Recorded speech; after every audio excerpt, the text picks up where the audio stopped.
امام اعظم ابو حنیفہ رحمۃ اللہ علیہ کے بارے میں امام شافعی کا یہ قول ہے،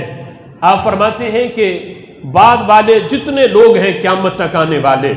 پہلوں کی بات نہیں، پہلوں میں تو صحابہ ہیں، کہتے ہیں بعد والے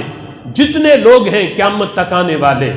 ان سب کی عقلیں اکٹھی کر کے ایک طرف رکھی جائیں اور دوسری طرف امام اعظم کی عقل کو رکھا جائے،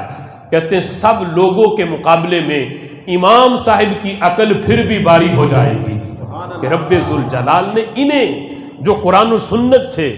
مسئلہ اخذ کرنے کا جو ملکہ اور جو عقل اللہ نے ان کو دی، کہتے ہیں بڑوں بڑوں کی عقلیں بھی وہاں نہیں پہنچتی